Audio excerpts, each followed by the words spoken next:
Hello guys, in this video I'm going to show you how to pay with Klarna on the Trendyol application. So it's pretty easy. Basically you just have to open the app, then go to your cart, which is on the bottom right corner of the screen. You just have to tap on it, and this way you can see all the products that you have added to your cart. And now you just have to proceed to checkout, where you can select all the payment between all the payment methods. And if you want to pay with Klarna, you just have to tap on the last option, which is Klarna.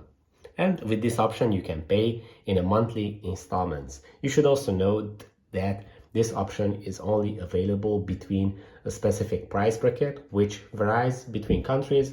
For me, it was around $50 minimum. So you can only use this option if you are purchasing products at least for $50 and up to $1,200. But as I said, this can vary based on your country. So you just have to select this option and you can pay in 3 installments. So that's pretty much it for this video. Don't forget to subscribe and see you in the next one.